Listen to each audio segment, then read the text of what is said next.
ഞാനൊരു അമിത മദ്യപാന രോഗിയാണ്. ദൈവത്തിൻ്റെ കരുണയാലും എന്ന അത്ഭുത കൂട്ടായ്മയുടെ സഹായത്താലും ഇന്നേ ദിവസം മദ്യപിച്ചിട്ടില്ല. എൻ്റെ പേര് ഷിബു.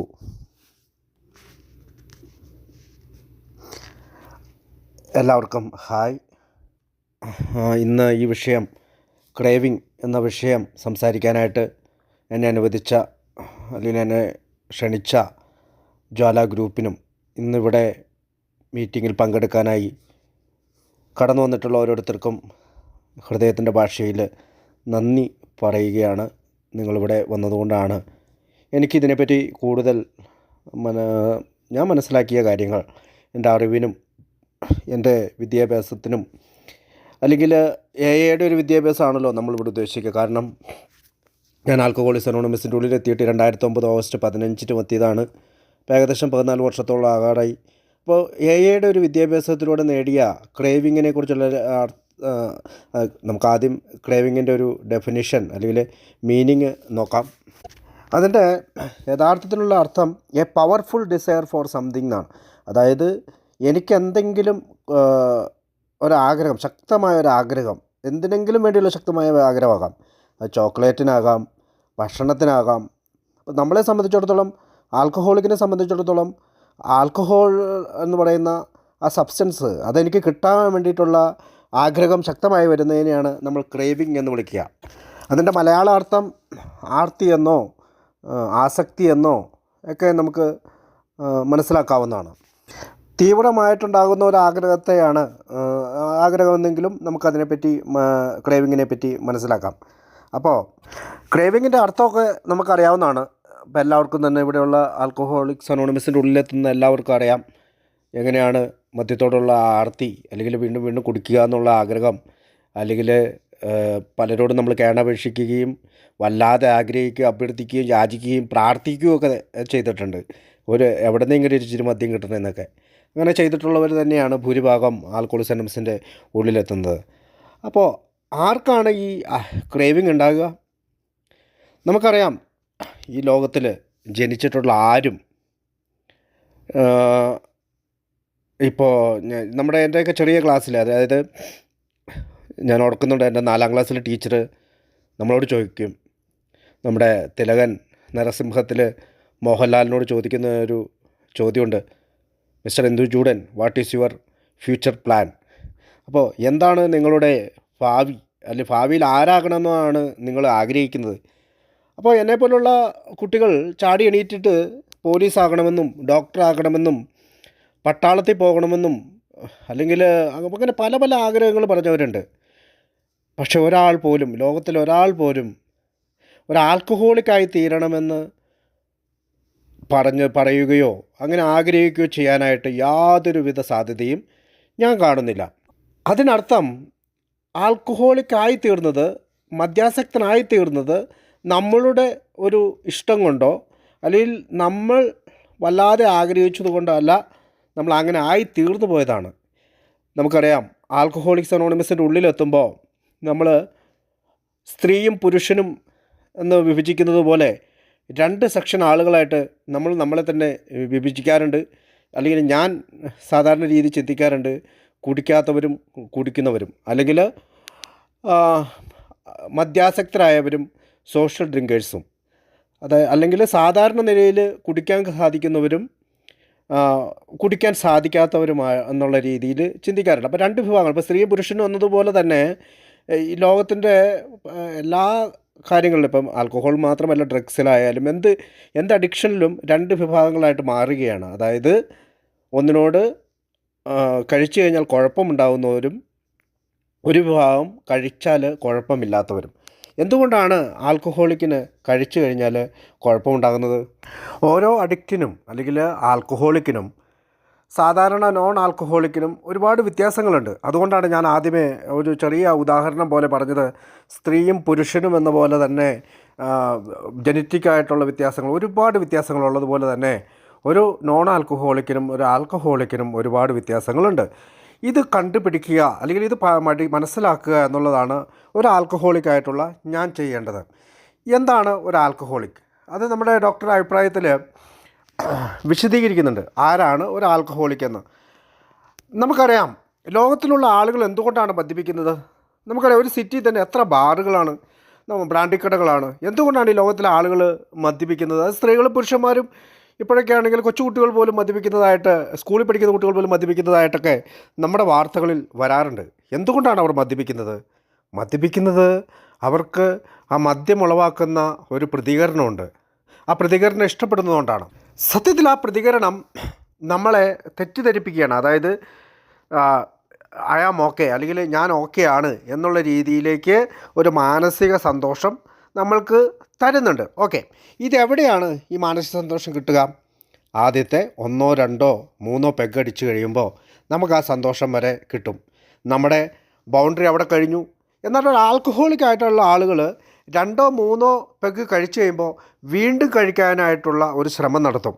അതായത് ആ അതിർവരമ്പ് നമ്മൾ മറികടക്കും. 3 പെഗ് അടിച്ച് കഴിയുമ്പോൾ കിട്ടുന്ന സന്തോഷവും സമാധാനവും നമ്മൾ അനുഭവിച്ച് കഴിയുമ്പോൾ വീണ്ടും നമുക്കത് തന്നെ കിട്ടണമെന്ന് വിചാരിച്ചുകൊണ്ട് നമ്മൾ വീണ്ടും വീണ്ടും മദ്യം കഴിക്കുന്നു. പക്ഷേ നമ്മൾക്ക് അന്നേരം ഉണ്ടാകുന്ന ഒരു പ്രശ്നത്തെയാണ് RID ഫാക്ടർ എന്ന് പറയുക. അതായത് റെസ്റ്റ്ലെസ്, ഇറിറ്റബിൾ ആൻഡ് ഡിസ്കണ്ടൻറ്റ്. അസ്വസ്ഥരും ശുണ്ഠിക്കാരും അസംതൃപ്തരുമായി തീരുന്നു എന്ന് പറയുന്നത്. അതായത് ആദ്യത്തെ 2 3 പെഗ് കഴിച്ചപ്പോൾ വീണ്ടും വീണ്ടും കഴിച്ച് നമ്മുടെ മദ്യം അകത്താക്കുമ്പോൾ അതേ സുഖം, അതേ ആ സമാധാനം നമുക്ക് വീണ്ടും അനുഭവിക്കാതെ വന്നാൽ നമ്മൾ അസ്വസ്ഥരും ശുണ്ഠിക്കാരും അസംതൃപ്തരുമായി തീരുന്നു. നോൺ ആൽക്കഹോളിക്കുകൾ അല്ലെങ്കിൽ സോഷ്യൽ ഡ്രിങ്കേഴ്സ് എന്ന് വിളിക്കുന്ന, അല്ലെങ്കിൽ സാമൂഹിക സാമൂഹികപരമായി കുടിക്കുന്നവർ, അതായത് ഒരു കല്യാണത്തിന് പോയാൽ അല്ലെങ്കിൽ ഒരു പാർട്ടിക്ക് പോയാൽ അവർ 1 2 ഒക്കെ അടിക്കുള്ളൂ. ഇപ്പോൾ ഞാൻ ഓർക്കുന്നുണ്ട്, എൻ്റെ കോളേജിൽ ഞാൻ ജോലി ചെയ്തുകൊണ്ടിരുന്നപ്പോൾ എൻ്റെ ഡയറക്ടർ ഒരു പെഗ് ചിലപ്പോൾ ഒരു 30 ml പോയി മേടിച്ച് വെച്ച് കഴിഞ്ഞാൽ അയാൾ 2 3 മണിക്കൂറൊക്കെ അതിൻ്റെ മുമ്പിലിരിക്കും. ചിലപ്പോൾ നമ്മളോട് കുടിക്കുന്നതൊക്കെ ആയിട്ട് കാണിക്കുമെങ്കിലും അയാൾക്ക് അതിനകത്തൊന്നും ശ്രദ്ധയില്ല. പക്ഷെ അതിൻ്റെ മുമ്പിൽ ഓപ്പോസിറ്റ് ഇരിക്കുന്ന എനിക്ക് വീണ്ടും വീണ്ടും കുടിക്കാൻ തോന്നുന്നു. നമ്മുടെ മലയാളത്തിൽ അതിന് പറയുന്ന പശു കാടിവെള്ളം കുടിക്കുന്നത് പോലെയെന്നും, കുപ്പിയുടെ അടപ്പ് തുറന്നാൽ പിന്നെ അടയ്ക്കാൻ മടിയാണെന്നും, കുപ്പിയുടെ അടി ഭാഗം കാണുന്നത് വരെ വീണ്ടും വീണ്ടും കുടിച്ച് അതിൻ്റെ അടിപ്പറ്റ് കണ്ടാലാണ് നമുക്ക് സംതൃപ്തിയാവുള്ളൂ. അതിൻ്റെ ഇടയിൽ ഇനിയിപ്പോൾ ഏതെങ്കിലും പാർട്ടിക്കൊക്കെ പോവുകയാണെങ്കിൽ അവരെ കാണാതെ അവരിൽ നിന്ന് കുറച്ച് അടിച്ചു മാറ്റി നമ്മുടെ ഗ്ലാസ്സിലേക്ക് ഒഴിക്കുന്നു. അങ്ങനെയൊക്കെ പല പല തന്ത്രങ്ങളും പയറ്റിക്കൊണ്ട് ആൽക്കഹോളിക്കായി മാറുന്ന ഒരു വിഭാഗമായിട്ട് നമ്മൾ മാറുകയാണ്. അതിനാണ് മദ്യാസക്തർ എന്ന് വിളിക്കുന്നത്. അതായത് അപകടകരമല്ലാത്ത രീതിയിൽ കുടിക്കാൻ സാധിക്കുന്നവരെ പോലെ തന്നെ എനിക്ക് കുടിക്കാൻ സാധിക്കുമെന്നുള്ള ഒരു ആഗ്രഹത്തിൽ കീഴ്പ്പെട്ടു പോയി വീണ്ടും വീണ്ടും കുടിക്കുമ്പോൾ ഉണ്ടാകുന്ന ഒരു പ്രതിഭാസത്തിനെയാണ് നമുക്ക് ഈ ആസക്തി അല്ലെങ്കിൽ ക്രേവിങ് എന്ന് പറയുന്നത്. അതായത് ഒരു പെഗ്ഗോ ഒരു തുള്ളി മദ്യമോ എൻ്റെ ശരീരത്തിൽ ചെന്ന് കഴിയുമ്പോൾ എനിക്ക് വീണ്ടും വീണ്ടും കുടിക്കണം, അല്ലെങ്കിൽ തുടരെ കുടിക്കണം എന്നുള്ളൊരാഗ്രഹം എനിക്കുണ്ടാകുന്നു. വീണ്ടും പലപ്പോഴും ഞാനൊക്കെ ചെയ്തിട്ടുണ്ട്. അതായത് തലേ ദിവസം കുടിച്ച് ബോധം കെട്ടൊക്കെ പോകുമ്പോൾ പിറ്റേ ദിവസം രാവിലെ എടുക്കുന്ന തീരുമാനം ഇനി കുടിക്കുന്നില്ല എന്നുള്ളതാണ്. പ്രതിജ്ഞകൾ എടുക്കുന്നുണ്ട്, പക്ഷേ നമുക്ക് അതിനകത്തൊരു തീരുമാനമെടുക്കാനായിട്ട് സാധിക്കാതെ വരികയും ഒരു മാനസികമായിട്ടുള്ളൊരു പ്രശ്നമായി ഇത് മാറുകയും ചെയ്യുന്നു. ആസക്തിയെക്കുറിച്ചുള്ള പഠനത്തിൽ നമുക്കറിയാം, മൈൽഡ് എന്നും മോഡറേറ്റ് എന്നും സിവിയർ എന്നും പറഞ്ഞുകൊണ്ടാണ് 3 ഘടകങ്ങളായിട്ടാണ് വിവരിക്കുക. അതായത് മൈൽഡ്, ചെറുതായിട്ട് കുടി തുടങ്ങുകയും ഒരു ബിയറോ ഒരു കുപ്പി കള്ളിലൊക്കെ തുടങ്ങുകയൊക്കെ ചെയ്ത് പിന്നീട് കുറച്ച് നാൾ കഴിയുമ്പോൾ അത് മോഡറേറ്റ്, വീണ്ടും കൂടുതൽ കുടിയിലേക്കും അവസാനം പല പല കുഴപ്പങ്ങളുണ്ടാകുന്ന സിവിയർ എന്ന് പറയുന്ന ഒരവസ്ഥയിലേക്കും എത്തിച്ചേരുന്നു. കുടി മൈൽഡ് ആയാലും മോഡറേറ്റ് ആയാലും സിവിയർ ആയാലും 2 വിഭാഗങ്ങളുള്ളൂ എന്ന് പൊതുവെ പറയാറുണ്ട്. ഒന്നില്ലെങ്കിൽ അഡിക്റ്റ് അല്ലെങ്കിൽ നോൺ അഡിക്റ്റ്. അതിനിടയിൽ ഒരു വിഭാഗമില്ല. അതായത് എനിക്ക് കുടികൊണ്ട് പ്രശ്നമുണ്ടാകുന്നവരും കുടികൊണ്ട് പ്രശ്നമില്ലാത്തവരും, അതല്ലാതെ അതിൻ്റെ ഇടയ്ക്ക് ഒരു വിഭാഗമില്ല എന്ന് ഈ അഡിക്ഷൻ്റെയൊക്കെ ക്ലാസ്സുകളിൽ ഞങ്ങൾക്കൊക്കെ പറഞ്ഞു തരാറുണ്ട്. മൈൽഡ്, മോഡറേറ്റ്, സിവിയർ എന്ന ഈ 3 വിഭാഗത്തിലായിട്ട് ഉള്ള ആൽക്കഹോളിക്കിൻ്റെ ഒരു കാര്യം ഭാര്യമാരോട് എന്ന് പറയുന്ന നമ്മുടെ പുസ്തകത്തിൽ, ബിഗ് ബുക്കിൽ 109 പേജ് 110 പേജിൽ അക്കമിട്ട് വിവരിക്കുന്നുണ്ട്. അതിനകത്ത് പറയുന്ന ചില കാര്യങ്ങൾ നമുക്കൊന്ന് നോക്കാം. അത് ഒരു ആസക്തിയുടെ ചിത്രമാണ്. അല്ലെങ്കിൽ ഒരു ആസക്തൻ എങ്ങനെ ഒരു ആസക്തിയിലേക്ക്, ഒരു മദ്യാസക്തനിലേക്ക് എങ്ങനെ എത്തിച്ചേരുന്നു എന്ന് നമുക്ക് പറയുന്ന ഒരു കാര്യം നോക്കാം. അതായത് ചില ആളുകൾ കുടിക്കും, സ്ഥിരമായി കുടിക്കും, അയാൾ കുടിയൻ തന്നെയാണ്. ചില ദിവസങ്ങളിൽ കുടിക്കാതിരിക്കും, ധാരാളം പണം കുടിക്ക് വേണ്ടി ചെലവഴിക്കും. അത് മാനസികമായിട്ടും ശാരീരികമായിട്ടും അയാളെ തളർത്തുന്നുണ്ടെങ്കിലും അത് അയാൾ കാണുന്നില്ല. അയാൾ ഇങ്ങനെയാണ് പറയുക, അതായത് എൻ്റെ ബിസിനസ് ആവശ്യത്തിന് ഞാൻ കുടിക്കേണ്ടിയിരിക്കുന്നു, അല്ലെങ്കിൽ എൻ്റെ സൗഹൃദ ബന്ധങ്ങൾ നിലനിർത്താൻ വേണ്ടി ഞാൻ കുടിക്കേണ്ടിയിരിക്കുന്നു എന്ന് പറഞ്ഞുകൊണ്ട് മദ്യം തനിക്ക് ഒരു കുഴപ്പവും ഉണ്ടാക്കുന്നില്ല, എനിക്ക് മദ്യത്തെ കൈകാര്യം ചെയ്യാൻ കഴിയും എന്ന ഒരു തോന്നലിൽ അയാൾ ഉറച്ചു നിൽക്കുന്നു. കാരണം മദ്യം കൊണ്ട് അദ്ദേഹത്തിന് ദ്രോഹമുണ്ടാക്കുന്നില്ല എന്നതിലാണ് അദ്ദേഹം പറയുന്നത്. ഇനി നമ്മൾ ആരെങ്കിലും അയാളെ അമിത മദ്യപാന രോഗി എന്ന് വിളിച്ചാൽ അയാളെ അവഹേളിക്കുന്നതിന് തുല്യമായിട്ട് അയാളത് കാണും. ഇത്തരം ആളുകളിൽ ചില ആളുകൾ കുറച്ച് കഴിയുമ്പോൾ മദ്യപാനം നിർത്തും, ചില ആളുകൾ അല്ലെങ്കിൽ മദ്യത്തിൻ്റെ അളവ് കുറയ്ക്കും. എന്നാൽ മദ്യപാനം നിർത്താത്ത ആളുകൾ തുടർന്നുകൊണ്ട് പോവുകയാണെങ്കിൽ അടുത്ത സ്റ്റേജിലേക്ക് എത്തിച്ചേരുന്നു. അതായത് മൈൽഡ്, കുറഞ്ഞ തോതിൽ കുടിച്ചിരുന്ന ആൾ ഒരു മോഡറേറ്റ് ഡ്രിങ്കിങ്ങിലേക്ക് പോവുകയാണ്. അതായത് ഒരാൾ നിയന്ത്രണമില്ലായ്മ കാണിക്കുന്നു.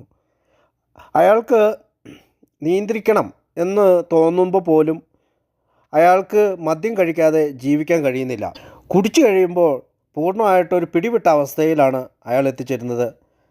അതായത് അദ്ദേഹത്തിൻ്റെ സംസാര രീതികൾ മാറുന്നു. ചില ആളുകളാണെങ്കിൽ ബാഡ് വേർഡ്സുകൾ ഉപയോഗിക്കുന്നു, ശരിക്കും നടക്കാൻ പറ്റാത്ത അവസ്ഥയിലെത്തിച്ചേരുന്നു, ഡ്രൈവിങ് ചെയ്യാൻ പറ്റാത്ത അവസ്ഥയിലെത്തിച്ചേരുന്നു. പക്ഷെ ഇങ്ങനെയൊക്കെ ആണെങ്കിലും അയാൾ ഇങ്ങനെയാണ് ചിന്തിക്കുക, ശരിയാണ് ഞാൻ കുടിക്കുന്നുണ്ട്, പക്ഷേ കുറേ കൂടി നല്ല രീതിയിൽ കാര്യങ്ങളൊക്കെ ചെയ്യാൻ പറ്റും, കുടിച്ചാലും എനിക്ക് കുറേ കൂടി കാര്യങ്ങളൊക്കെ നല്ല രീതിയിൽ ചെയ്യാൻ പറ്റുമെന്ന് ചിന്തിക്കുന്നു. ഈ സന്ദർഭത്തിൽ അയാൾ ചില സമയങ്ങളിലെല്ലാം കുടിക്കാതിരിക്കുന്നുണ്ട്, കുറച്ച് ദിവസം കുടിക്കാതിരിക്കുന്നുണ്ട്, അല്ലെങ്കിൽ മറ്റുള്ളവരുടെ സഹായത്തോടു കൂടി ചില ആളുകൾ അസോസിയേഷൻ്റെയൊക്കെ പരിപാടികളിലൊക്കെ പങ്കെടുത്തുകൊണ്ട് ഡാൻസ് കളിച്ചും പാട്ട് പാടിയൊക്കെ കുറേ നാളുകൾ കുടിക്കാതെ മാറി നിൽക്കുകയൊക്കെ ചെയ്യുന്നുണ്ട്. ഈ സന്ദർഭത്തിൽ ചിലപ്പോൾ അയാളുടെ കുടിക്കൂട്ടുകാരെ നഷ്ടപ്പെട്ടിട്ടുണ്ടാവാം. ഒരു പക്ഷേ അയാളുടെ ബിസിനസ്സോ എന്തെങ്കിലും അദ്ദേഹം ചെയ്യുന്ന ജോലിയോ മോശമായ രീതിയിലെത്തിയിട്ടുണ്ടാകാം. ആ സമയത്ത് അയാൾക്ക് ഒരു ദുഃഖം കടന്നു വരുന്നു, എൻ്റെ കൂട്ടുകാർ പിരിഞ്ഞു പോയല്ലോ, എൻ്റെ ജോലി മോശമായല്ലോ, എനിക്ക് കുടിക്കുകയാണ് നല്ലത് എന്ന് ചിന്തിച്ച് മറ്റാളുകളെ പോലെ കുടിക്കാൻ പറ്റാത്തത് എന്തുകൊണ്ടാണ് എന്നൊക്കെ ചിന്തിച്ച് അയാൾ ഒരു പിരിമുറുക്കം അനുഭവിക്കുന്നു. ഇങ്ങനെയുള്ള ആളുകൾ ചില സമയത്ത് രാവിലെ മുതൽ കുടിക്കാൻ തുടങ്ങുന്നു. അങ്ങനെ ഒരു ദിവസം പകൽ മുഴുവൻ കുടിക്കുന്നു. കണ്ടമാനം കുടിച്ച് കൂത്താടി കഴിയുമ്പോൾ അയാൾ വീണ്ടും സങ്കടപ്പെടുകയും കൂടി നിർത്താം എന്ന് നമ്മളോട് അല്ലെങ്കിൽ ബന്ധുക്കളോടൊക്കെ പറയുകയൊക്കെ ചെയ്യുന്നുണ്ട്. എന്നാൽ വീണ്ടും നിയന്ത്രിച്ച് കുടിക്കാൻ സാധിക്കും, കുറച്ച് നാളൊക്കെ കുടി നിർത്തി കഴിയുമ്പോൾ വീണ്ടും നിയന്ത്രിച്ച് കുടിക്കാൻ സാധിക്കുമെന്നുള്ള വിചാരത്താൽ വീണ്ടും അയാൾ കുടിക്കും. ഇങ്ങനെയുള്ള അപകടത്തിലാണ് ഇവരെയാണ് യഥാർത്ഥ ആൽക്കഹോളിക് എന്ന് വിളിക്കുന്നത്, അല്ലെങ്കിൽ മദ്യാസക്തർ എന്ന് വിളിക്കുന്നത്. ഇത്തരം ലക്ഷണങ്ങളാണ് യഥാർത്ഥത്തിൽ ഒരു ആൽക്കഹോളിക് ചെയ്യുക. ഇത്തരം അവസ്ഥയിലെത്തിയ ആളുകൾ മൊത്തത്തിലെല്ലാം നശിപ്പിച്ചിട്ടില്ല. അദ്ദേഹത്തിൻ്റെ വീടുണ്ട്, ഭാര്യ പിരിഞ്ഞു പോയിട്ടില്ല, മക്കൾ കൂടെയുണ്ട്, ജോലിയുണ്ട്, കാറുണ്ട്, എല്ലാ കാര്യങ്ങളും കയ്യിലുണ്ട്. പക്ഷേ അയാൾ ഈ സന്ദർഭത്തിൽ ചെയ്യേണ്ടത് കുടി നിർത്തലാണ്. അങ്ങനെ ഒരു ആഗ്രഹം അയാൾക്ക് വന്നു കഴിഞ്ഞാൽ അയാൾക്ക് രക്ഷപ്പെടാൻ സാധിക്കും. ഇനി നമുക്ക് സിവിയർ ആയിട്ടുള്ള രണ്ട് വിഭാഗക്കാരെ നോക്കാം. സിവിയർ എന്ന വാക്കിന് നമുക്ക് ഗുരുതരമായ അവസ്ഥയിലെത്തിയ ആളുകളെന്നോ ഒക്കെ വിവരിക്കാം. ഞാൻ ആദ്യം പറഞ്ഞ ഒന്നാമത്തെയും രണ്ടാമത്തെയും തരത്തിൽപ്പെട്ട ആളുകൾ കൂടുതൽ മുന്നോട്ട് പോകുമ്പോൾ അവർക്ക് സംഭവിക്കുന്നതാണ് ഈ സിവിയർ ആയിട്ടുള്ള മദ്യപാനാസക്തിയുടെ പിടിപെടൽ. അവർ ആദ്യത്തെ വിഭാഗത്തെ പോലെ ആയിരുന്നെങ്കിലും ഇപ്പോൾ കൂടുതൽ മോശപ്പെട്ട നിലയിലെത്തിയിരിക്കുന്നു. അയാളുടെ കൂട്ടുകാരെല്ലാം അയാളിൽ നിന്ന് പിരിഞ്ഞുപോയി. അയാളുടെ വീട് ഒരു നാശത്തിൻ്റെ വക്കിലാണ്. അയാൾക്ക് യാതൊരുവിധ ജോലിയും ഏറ്റെടുക്കാൻ പറ്റാത്ത സ്ഥിതിയിലായി. ഒരു പക്ഷേ അയാൾ ഡോക്ടർമാരുടെ സഹായമൊക്കെ തേടിയിട്ടുണ്ടാകും. ഈ ചികിത്സാലയങ്ങളിൽ ചുറ്റി നടക്കുക എന്നുള്ള പ്രവർത്തനം അയാൾ പലപ്പോഴും നടത്തിയിട്ടുണ്ട്. അല്ലെങ്കിൽ എനിക്ക് കുടി നിർത്തണമെന്ന ആഗ്രഹത്തോടു കൂടി പല ആശുപത്രികളിലും ധാരാളം പണം ചെലവഴിച്ചുകൊണ്ട് അയാൾ അഭയം പ്രാപിച്ചിട്ടുണ്ടാകും. മറ്റുള്ളവരെ പോലെ കുടിക്കാൻ എനിക്ക് സാധിക്കുകയില്ല എന്ന് അയാൾ സമ്മതിക്കും. പക്ഷേ എന്തുകൊണ്ടാണ് എന്ന് അയാൾക്ക് മനസ്സിലാക്കാൻ സാധിക്കുന്നില്ല. ഇനിയും മറ്റുള്ളവരെ പോലെ കുടിക്കാൻ ഒരു വഴി കണ്ടെത്താം എന്നുള്ള ഒരു മിഥ്യാധാരണയെ അയാൾ പിന്തുടരുകയും വീണ്ടും കുടിക്കുകയും ചെയ്യുന്നു. അതിനുശേഷം എങ്ങനെയെങ്കിലും കൂടി നിർത്തണം. പക്ഷേ തനിക്കതിന് പറ്റുന്നില്ല എന്ന നിലയിൽ അയാൾ എത്തിച്ചേരുന്നു. ഇനിയും അയാൾ കുടികൊണ്ട് മുന്നോട്ട് പോവുകയാണെങ്കിൽ അയാൾ സമ്പൂർണ്ണമായിട്ട് നമ്മളെ നിരാശപ്പെടുത്തുന്ന തരത്തിലുള്ള ഒരു തലത്തിലേക്ക് എത്തിച്ചേരും. ഇടതടവില്ലാതെ പല പല സ്ഥലങ്ങളിൽ അയാളെ ചികിത്സയ്ക്കായിട്ട് കൊണ്ട് നമ്മൾ കിടത്തിയിട്ടുണ്ടാകാം. അയാൾ അക്രമാസക്തനാവുകയോ അല്ലെങ്കിൽ ഒരു ഭ്രാന്തനെ പോലെയൊക്കെ മറ്റുള്ളവരുടെ മുന്നിൽ പെരുമാറിയിട്ടുണ്ടാകാം. ഇങ്ങനെയുള്ള ആളുകൾ ആശുപത്രിയിൽ നിന്നോ ചികിത്സാ കേന്ദ്രത്തിൽ നിന്നോ ചികിത്സ കഴിയുമ്പോഴോ ആശുപത്രിയിൽ നിന്ന് ഡിസ്ചാർജ് ചെയ്ത് കഴിയുമ്പോൾ തന്നെ വീണ്ടും വഴിവക്കിൽ നിന്ന് തന്നെ കുടിക്കുന്നു. ചിലപ്പോഴൊക്കെ അയാൾക്ക് പല മാനസിക വിഭ്രാന്തികളുണ്ടാകുന്നു. ഡോക്ടർമാർ സഹികെടുന്നു. അവർ പറയുന്നു ഇവരെ എവിടെയെങ്കിലും കൊണ്ടുപോയി ഈ ആൽക്കഹോളിക്ക് മാത്രമുള്ള ഏതെങ്കിലും സ്ഥലങ്ങളുണ്ടെങ്കിൽ അവിടെ കൊണ്ടുപോയി ഇടാൻ അധികം കാലം ഇടാനായിട്ട് നിർദ്ദേശിക്കുന്നു. അപ്പോൾ ഒരു ഭാര്യയോ കുടുംബാംഗങ്ങളോ ഇയാളെ കുറേ കാലം നമ്മളിൽ നിന്ന് കുറച്ച് നേരം അകറ്റി നിർത്തണമെന്ന് പോലും ചിന്തിച്ചിട്ടുണ്ടാകും. ഈ ചിന്തകൾ കൊണ്ട് കുടുംബാംഗങ്ങൾ വലിയ പ്രശ്നത്തിലാവുകയും എന്നിരുന്നാൽ തന്നെ ഇത്തരം ആളുകളെല്ലാം ആൽക്കഹോളിക്സ് അനോണിമസിൻ്റെ ഉള്ളിലേക്ക് കടന്നു വരികയും അവരെല്ലാം സുഖം പ്രാപിക്കുകയും ചെയ്തിട്ടുണ്ട് എന്ന് ആൽക്കഹോളിക്സ് അനോണിമസിൻ്റെ ആ ബുക്കിൽ നമ്മളോട് പറയുകയാണ്. ഈ ബിഗ് ബുക്കിൽ പറഞ്ഞിരിക്കുന്ന ഒരാളെ പോലെ തന്നെയായിരുന്നു ഞാനും. തമാശയ്ക്ക് ഒരു ബിയറും കള്ളുമൊക്കെ ആയിട്ട് തുടങ്ങിയ മദ്യപാനം അവസാന കാലഘട്ടത്തിൽ എത്തിക്കഴിഞ്ഞപ്പോൾ എന്നെ തന്നെ നിയന്ത്രിക്കാൻ പറ്റാത്ത രീതിയിൽ എന്നെ ആരാലും നിയന്ത്രിക്കാൻ പറ്റാത്ത രീതിയിലേക്ക് ഞാൻ എത്തിച്ചേരുകയും ആൽക്കഹോളിക്സ് അനോണിമസിൽ അഭയം പ്രാപിക്കുകയും ചെയ്യുകയാണ് ചെയ്തത്. നമ്മൾ കേട്ടിട്ടുണ്ട് ACT. അതിന് accept, choose A direction, take A action. ഇങ്ങനെ ചിന്തിക്കുമ്പോൾ ഞാനൊരു ആൽക്കഹോളിക് ആണോ എന്ന് ഞാൻ ആദ്യം അക്സെപ്റ്റ് ചെയ്യണം. അതിൽ നിന്ന് പിന്തിരിയാനുള്ള ഒരു ഡയറക്ഷനിലേക്ക് ഞാൻ ചൂസ് ചെയ്യണം. അതിന് വേണ്ട പ്രവർത്തനങ്ങൾ ഞാൻ ചെയ്യണം. നമ്മൾ പലപ്പോഴും കേൾക്കാറുണ്ട് അക്സെപ്റ്റൻസ് ഈസ് ദ കീ. അപ്പോൾ ഈ അക്സെപ്റ്റൻസ് ഞാൻ വരുത്തണമെങ്കിൽ ഞാൻ ആദ്യമേ ചിന്തിക്കേണ്ടത് ഞാൻ ആൽക്കഹോളിക് ആണോ എന്നുള്ളതാണ്. ഇങ്ങനെ ഒരു സ്വീകരണം, ഞാനൊരു ആൽക്കഹോളിക് ആണ് എന്നുള്ള എൻ്റെ ഒരു സ്വീകരണം എനിക്ക് സ്ലിപ്പിൽ നിന്നും പിന്നീട് അതിൽ നിന്നുണ്ടാകുന്ന റിലാപ്സിൽ നിന്നും എന്നെ രക്ഷിക്കും. ഞാൻ ഓർക്കുന്നുണ്ട്, ഞാൻ ആദ്യമായിട്ട് ഒരു 4 വർഷം കുടി നിർത്തി. എൻ്റെ ഡോക്ടർ എന്നോട് പറഞ്ഞു നീ കുടിക്കരുത്, നീ മരിക്കുമെന്ന് പറഞ്ഞപ്പോൾ ഞാൻ കുടി നിർത്തി. എന്നാൽ ആ 4 വർഷവും ഞാൻ ചെയ്തുകൊണ്ടിരുന്നത് എൻ്റെ സുഹൃത്തുക്കളായിട്ടുള്ള ആളുകളോടൊപ്പം ബാംഗ്ലൂരും അവിടെയൊക്കെ അല്ലെങ്കിൽ കേരളത്തിലാണെങ്കിൽ പോലും പല സ്ഥലങ്ങളിലും ബാറിൽ പോയിരിക്കുകയും അവർക്ക് മദ്യം മേടിച്ചു കൊടുക്കുകയും അതുപോലെയുള്ള ഒരു അവസ്ഥയിലൊക്കെ സഞ്ചരിക്കുകയൊക്കെ ചെയ്യുകയാണ് ചെയ്തത്. അത് അവർ മദ്യം കഴിക്കുമ്പോൾ ഞാൻ ഭക്ഷണം കഴിക്കും. അപ്പോൾ പിന്നീട് ഞാനൊരു 4 വർഷത്തിന് ശേഷം ഒരു വൈൻ കഴിച്ചു. പിന്നീട് ആ സ്ലിപ്പിനെ 5 വർഷം കഴിഞ്ഞിട്ടാണ് ആൽക്കഹോളിക്സ് അനോണിമസ് എന്ന് പറയുന്ന ഈ പ്രോഗ്രാമിൽ എത്തിച്ചത്.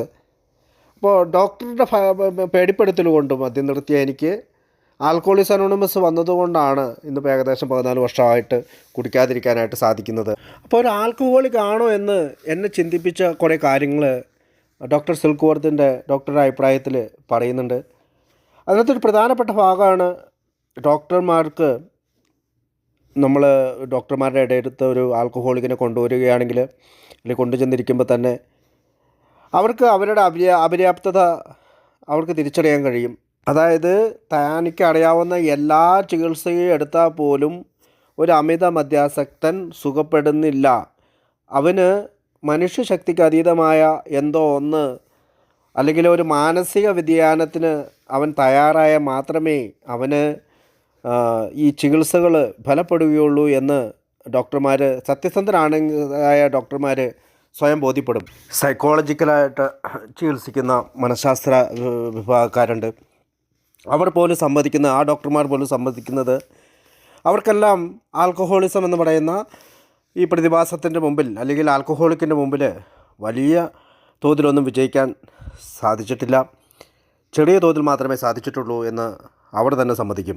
ഇനി ചില ആളുകൾ വിശ്വസിക്കുന്നത് മനോനിയന്ത്രണം അല്ലെങ്കിൽ വിൽ പവർ ഇല്ലാത്തത് കൊണ്ടാണ്, അല്ലെങ്കിൽ അങ്ങനെ ഒരു പ്രശ്നം ഉള്ളതുകൊണ്ടാണ് ആൽക്കഹോളിക്ക് വീണ്ടും വീണ്ടും കുടിക്കുന്നതെന്നാണ്. ഡോക്ടർ സിൽക്ക്വർത്ത് പറയുന്നത്, ഡോക്ടർ സിൽക്ക്വർത്തിന് അതിനോട് യോജിപ്പിച്ചില്ല. കാരണം ഡോക്ടർ സിൽക്ക്വർത്തിനെ നമുക്കറിയാം. ഡോക്ടർ സിൽക്ക്വർത്ത് അറിയപ്പെട്ടിരുന്നത് മദ്യാസക്തരെ സ്നേഹിച്ചിരുന്ന കൊറിയനായ ഡോക്ടർ എന്നാണ്. അദ്ദേഹം അമേരിക്കയിലെ ഒരു ചാൾസ് ബി ടൗൺസ് ഹോസ്പിറ്റലിലെ മെഡിക്കൽ ഡയറക്ടറായിരുന്നു. ഏകദേശം 1930 മുതൽ 1951 വരെ അദ്ദേഹം 40,000 ആൽക്കഹോളിക്കിനെ ചികിത്സിച്ചിട്ടുണ്ട്. ഡോക്ടർ സിൽക്ക്വർത്താണ് നമ്മുടെ ബിൽ ഡബ്ല്യുവിനെ ചികിത്സിക്കുകയും പല കാര്യങ്ങളും അദ്ദേഹത്തിന് പറഞ്ഞു കൊടുക്കുകയും ചെയ്തിട്ടുള്ളത്. ഇത്രയും പ്രഗത്ഭനായ ഒരു ഡോക്ടറാണ് നമ്മൾക്ക് ഡോക്ടർ സിൽക്ക്വർത്താണ് ഡോക്ടേഴ്സ് ഒപ്പീനിയന് നമുക്ക് തന്നിട്ടുള്ളത്. ഡോക്ടറുടെ അഭിപ്രായത്തിൻ്റെ പേജിൽ അദ്ദേഹം പറയുകയാണ്, മനോനിയന്ത്രണം കൊണ്ട് മദ്യാസക്തി മാറ്റാൻ കഴിയില്ലെന്ന്. അതായത് ചില ആളുകൾ ഏതെങ്കിലും ബിസിനസ് ആവശ്യത്തിനോ അല്ലെങ്കിൽ മക്കളുടെ കല്യാണം നടത്തുന്നതിലേക്കോ അല്ലെങ്കിൽ തൻ്റെ തന്നെ ജോലിയുടെ അഭിവൃദ്ധിക്ക് വേണ്ടിയിട്ടോ അങ്ങനെ ചില പ്രത്യേക കാര്യങ്ങൾക്ക് വേണ്ടി കുറച്ച് അധികം കാലം കുടിക്കാതിരിക്കും. പക്ഷേ കുറച്ച് കഴിയുമ്പോൾ ഒരു 2-3 മാസം കഴിയുമ്പോൾ തൻ്റെ ആ പ്രശ്നങ്ങളെല്ലാം പരിഹാരം കണ്ടെത്തുമ്പോൾ വീണ്ടും കുടിക്കും. എപ്പോൾ വീണ്ടും കുടിക്കാൻ തുടങ്ങുന്നുവോ അപ്പോൾ ഈ ആസക്തി അല്ലെങ്കിൽ ക്രേവിങ് അയാളിൽ ഉണ്ടാകും, അല്ലെങ്കിൽ അമിതാസക്തി എന്ന പ്രതിഭാസം അയാളിലുണ്ടാകും.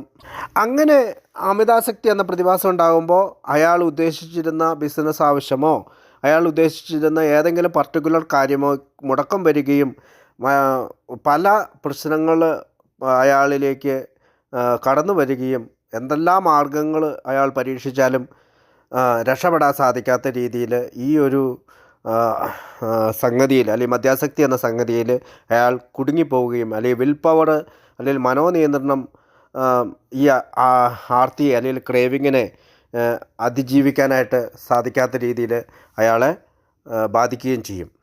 എന്നാൽ മറ്റു ചില ആളുകളുണ്ട് മദ്യാസക്തര്. അവരിത് എനിക്ക് ആൽക്കഹോളിക് ആണ്, ഞാൻ ആൽക്കഹോളിസം എന്ന് പറയുന്ന രോഗമുണ്ട് എനിക്ക് എന്ന് പറഞ്ഞുകൊണ്ട് അതിനെ ചെറുത്ത് നിൽക്കാനുള്ള കാര്യങ്ങൾ എന്തൊക്കെയാണ് എന്ന് അല്ലെങ്കിൽ അതിനുള്ള പരിഹാരം എന്തൊക്കെയാണ് എന്ന് അല്ലെങ്കിൽ ഒരു ചികിത്സയ്ക്ക് പോവുകയോ ഡി അഡിക്ഷൻ സെൻ്ററിൽ പോവുകയോ അല്ലെങ്കിൽ AA പോലുള്ള ആൽക്കഹോളിക്സ് അനോണിമസ് പോലുള്ള മീറ്റിങ്ങുകളിലേക്ക് വരികയോ ചെയ്യുന്നതിന് പകരം വീണ്ടും വീണ്ടും കുടിക്കുകയും അവർ സർവനാശത്തിന് അല്ലെങ്കിൽ അവരുടെ തന്നെ മരണത്തിന് ഇടയാക്കുകയും ചെയ്യും. നമ്മുടെ ബുക്കിൽ തന്നെ പറയുന്നുണ്ട്, ആൽക്കഹോളിക് ആയിട്ടുള്ള ഒരാളുടെ അവസാനം ഡെത്ത്, ജയിൽ ഓർ ഇൻസ്റ്റിറ്റ്യൂഷൻ എന്നാണെന്ന് പറയാറുണ്ട്. മരണം, ജയിൽ അല്ലെങ്കിൽ ഏതെങ്കിലും ആശുപത്രിയോ ചികിത്സാ കേന്ദ്രവുമായിരിക്കും അദ്ദേഹത്തിൻ്റെ അവസാനമെന്ന്. അപ്പോൾ നമ്മൾക്ക് എങ്ങനെ വേണമെങ്കിലും മദ്യാസക്തരെ പല രീതിയിൽ തരംതിരിക്കാം. അതൊരു പക്ഷേ ഒരു വലിയ പുസ്തകമോ അല്ലെങ്കിൽ 3-4 മണിക്കൂറൊക്കെ സംസാരിച്ചുകൊണ്ട് തരംതിരിക്കാവുന്നതാണ്. എന്നാൽ സിൽക്ക്വർത്ത് വിവരിക്കുന്ന 3 വിഭാഗത്തിലെ ആദ്യത്തെ വിഭാഗം വൈകാരികമായ സമതുലന അവസ്ഥ നഷ്ടപ്പെട്ട ചിത്തരോഗികൾ എന്നാണ് അവർ വിളിക്കുക. അതായത് ഭ്രാന്തിനോടടുത്ത രീതിയിൽ പെരുമാറുന്നവർ. അവർ കുടി നിർത്താൻ ഇടയ്ക്കൊക്കെ ശ്രമിക്കും, പക്ഷേ അവരെങ്ങനെയൊക്കെയോ തുടർന്നു ഈ കുടിയെ അവരറിയാതെ തന്നെ തുടർന്നുകൊണ്ട് പോകും. ഇവർ പലപ്പോഴും നമ്മളോട് പറയും, ഇനി ഞാൻ കുടിക്കുന്നില്ല, ഇനി ഒരിക്കലും ഞാൻ കുടിക്കില്ല എന്നൊക്കെ പ്രതിജ്ഞകളെടുക്കും. പക്ഷേ ഒരു തീരുമാനത്തിലേക്ക് എത്തുവാനായിട്ട് ഇത്തരം ഭ്രാന്തമായിട്ടുള്ളൊരവസ്ഥയിലേക്ക് എത്തിയവർക്ക് സാധിക്കുന്നില്ല. മറ്റൊരു വിഭാഗത്തെ പറ്റി പറയുന്നത് സമ്മതിക്കാത്തവരാണ്, അല്ലെങ്കിൽ അക്സെപ്റ്റൻസ് ഇല്ലാത്തവരാണ്. എനിക്ക് കുടി എന്ന് പറയുന്ന പ്രശ്നമുണ്ട്, അല്ലെങ്കിൽ എനിക്ക് കുടിക്കാൻ സാധിക്കാത്ത ഒരു രോഗമാണ് ആൽക്കഹോളിസം, അതെനിക്കുണ്ട് എന്ന് പറയാനായിട്ട് ഇഷ്ടപ്പെടുകയോ സമ്മതിക്കാത്തവരാണ് ഇവർ പല രീതിയിലും കുടി ആസൂത്രണം ചെയ്യും. അതായത് മദ്യത്തിൻ്റെ തരം മാറ്റി നോക്കും. അതായത് ഞാനൊക്കെ ചെയ്തിട്ടുണ്ട്. ആദ്യം തുടങ്ങിയപ്പോൾ വൈനായിരിക്കും കുടിക്കുക, രണ്ടാമത് കുടിക്കുമ്പോൾ പിന്നെ അത് വൈറ്റ് റമ്മോ, പിന്നെ അങ്ങനെ മാറി കുടിച്ചു നോക്കും. അല്ലെങ്കിൽ ബിയർ മാത്രം കുടിച്ചു നോക്കും. പിന്നെ സാഹചര്യം മാറി നോക്കും. ഞാൻ കോതമംഗലത്ത് കുടിച്ചുകൊണ്ടിരുന്നവൻ ചിലപ്പോൾ പിറ്റേ ദിവസം നേരെ എൻ്റെ കൂട്ടുകാരുടെ അടുത്തേക്ക് തൃശ്ശൂർക്കോ ബാംഗ്ലൂർക്കോ മംഗലാപുരത്തിനോ ഡൽഹിക്കോ ഒക്കെ ഇപ്പോൾ മാറി സ്ഥലങ്ങൾ മാറി നോക്കും. കൂടാതെ കൂട്ടുകാരെ മാറി നോക്കും, ജോലി മാറി നോക്കും. ഈ ജോലി വേണ്ട, മറ്റൊരു ജോലിയിലേക്ക് പോകാമെന്നൊക്കെ വിചാരിച്ചിട്ട് കൂട്ടുകൂടുന്നതാണ് പ്രശ്നമെന്ന് വിചാരിച്ചിട്ട് കൂട്ടുകാരെ മാറി നോക്കും. ഞാൻ ഓർക്കുന്നുണ്ട്, ബാംഗ്ലൂരൊക്കെ ഞാൻ ജോലി ചെയ്തുകൊണ്ടിരുന്നപ്പോൾ കുറച്ച് നാൾ വീട്ടിൽ നിന്ന് മാറി ഹോസ്റ്റലിൽ ഒരു റൂമിലൊക്കെ താമസിച്ചത് കുറച്ച് ദിവസം. അത് കുറച്ച് ദിവസത്തേക്ക് നടക്കുകയുള്ളൂ. കാരണം ആത്യന്തികമായൊരു കുടി എന്നെ പിന്നീട് പിന്തുടർന്നു കൊണ്ടിരുന്നു. അപ്പോൾ പ്ലേസ്, പീപ്പിൾ ആൻഡ് സിറ്റുവേഷൻസ്, അതായത് ആളുകളെ മാറ്റി നോക്കാനും സ്ഥലം മാറ്റി നോക്കാനും എൻ്റെ സാഹചര്യങ്ങൾ മാറ്റി നോക്കാനാണ് ഞാൻ ശ്രമിച്ചുകൊണ്ടിരുന്നത്. അതോ എന്നെ സംബന്ധിച്ചിടത്തോളം, ഒരു ആൽക്കഹോളിക് ആയിട്ടുള്ള എന്നെ സംബന്ധിച്ചിടത്തോളം എനിക്ക് കുടി നിർത്താനായിട്ട് സഹായിച്ചില്ല. ഇനി മറ്റൊരു വിഭാഗമുണ്ട്. അവർ മദ്യം കഴിയുമ്പോൾ അവർ നല്ല കഴിവുള്ളവരാണ്, ബുദ്ധിശാലികളായിരിക്കും, ഭയങ്കര സ്നേഹമുള്ളവരായിരിക്കും. അവർ സാധാരണ നിലയിൽ തുടരും. അവർക്ക് പക്ഷേ ഇത്തരം ക്രോണിക് ആൽക്കഹോളിക്കിനെ പോലെ അല്ലെങ്കിൽ സിവിയർ ആയിട്ടുള്ള ആൽക്കഹോളിക്കിനെ പോലെ ഗൗരവമായിട്ടുള്ള പ്രശ്നങ്ങൾ ഇല്ലാതിരിക്കാം. പക്ഷേ അവരുടെ ശരീരം രോഗാതുരമായതും അല്ലെങ്കിൽ അവർക്ക് മറ്റ് പ്രശ്നങ്ങളൊക്കെ ഉണ്ടാകും. പക്ഷേ അവരത് പുറമേ കാണിക്കാതെ വീണ്ടും കുടിച്ചുകൊണ്ടിരിക്കും. സിൽക്ക് വർത്ത് പറയുന്നത്, ഇത്തരം ഇപ്പോൾ ഈ മുൻ പറഞ്ഞ ആളുകൾ വീണ്ടും കുടിക്കുമ്പോൾ അവർക്ക് പൊതുവായിട്ടുള്ളൊരു ലക്ഷണമുണ്ട്. ആ ലക്ഷണത്തിൻ്റെ പേരാണ് ക്രേവിങ് അല്ലെങ്കിൽ ആർത്തി. അതായത് കുടിച്ചു കഴിഞ്ഞാൽ ആർത്തി എന്ന പ്രതിഭാസമില്ലാതെ അവർക്ക് കുടി തുടരാൻ സാധിക്കുകയില്ല. അതായത് ഞാൻ കേട്ടിട്ടുണ്ട്, നമ്മുടെ വേനൽക്കാലത്തൊക്കെ ഈ ഓടിട്ട പെരയുടെ മുകളിൽ ഈ പച്ച നിറത്തിൽ പാഴി പിടിച്ചിരിക്കും. പക്ഷേ വേനൽക്കാലത്ത് അത് ഉണങ്ങിയിരിക്കും. മഴ പെയ്യുമ്പോൾ 1-2 മഴ പെയ്യുമ്പോഴത്തേക്കും ഈ പാഴി ചെറിയ പച്ച നിറത്തിലേക്ക് വ്യാപിക്കും, ഓട് മുഴുവൻ വ്യാപിക്കും. അതായത് വേനൽക്കാലത്ത് യാതൊരു കുഴപ്പവുമില്ലാതിരുന്ന ഓടിൻ്റെ മുകളിൽ നമ്മൾ കയറുകയാണെങ്കിൽ നമുക്ക് വീണ്ടും വീഴ്ച സംഭവിക്കും. അതുപോലെ തന്നെയാണ് ഇതൊരു അലർജിയാണെന്ന് പറയുന്നത്. ഒരു തുള്ളി മദ്യം ശരീരത്തിനുള്ളിലേക്ക് ചെന്ന് കഴിഞ്ഞാൽ വീണ്ടും വീണ്ടും കഴിക്കണമെന്നുള്ളൊരു പച്ചപ്പ്, വീണ്ടും വീണ്ടും തുടരെ കഴിക്കണമെന്നുള്ളൊരു ആഗ്രഹം നമ്മുടെ ശരീരത്തിൽ അനുഭവപ്പെടും.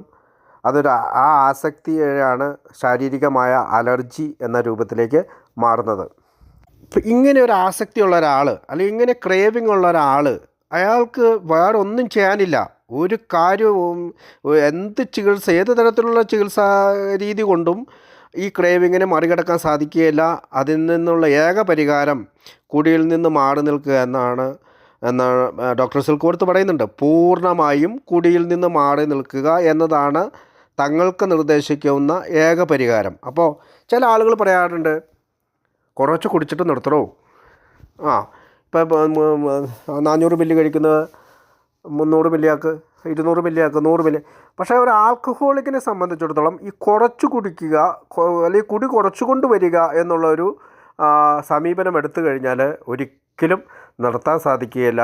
അവന് വേണ്ട ചികിത്സ എന്ന് പറയുന്നത് പൂർണ്ണമായും കുടി നിർത്തുക എന്നുള്ളതാണ്. ഇപ്പം നമ്മുടെ വിഷയം ക്രേവിംഗ് ആണ്. എങ്ങനെ നമുക്ക് ആർത്തിയിൽ നിന്ന് രക്ഷപ്പെടാം? അപ്പോൾ അതാണ് ഇന്നത്തെ മൊത്തത്തിൽ നമ്മുടെ ചിന്തയിലൂടെ കടന്നു പോകുന്നത്. അപ്പോൾ ഇത്രയും നേരം നമ്മൾ സംസാരിച്ചത് ഒരു അഡിക്റ്റ് ആരാണ്, ഒരു അഡിക്റ്റിൻ്റെ ലക്ഷണങ്ങൾ എന്താണ്, അല്ലെങ്കിൽ ഒരു ആസക്തൻ ആരാണെന്നൊക്കെ നമുക്ക് മനസ്സിലായി. ഇനി നമ്മൾ ക്രേവിങ്ങിൽ നിന്ന് രക്ഷപ്പെടാനായിട്ട് നമ്മൾ തുടക്കകാലത്തും അല്ലെങ്കിൽ തുടർന്ന് ജീവിതാവസാനം വരെ സ്വീകരിക്കേണ്ട കുറേ കാര്യങ്ങളെപ്പറ്റി നമുക്ക് ചിന്തിച്ചു നോക്കാം.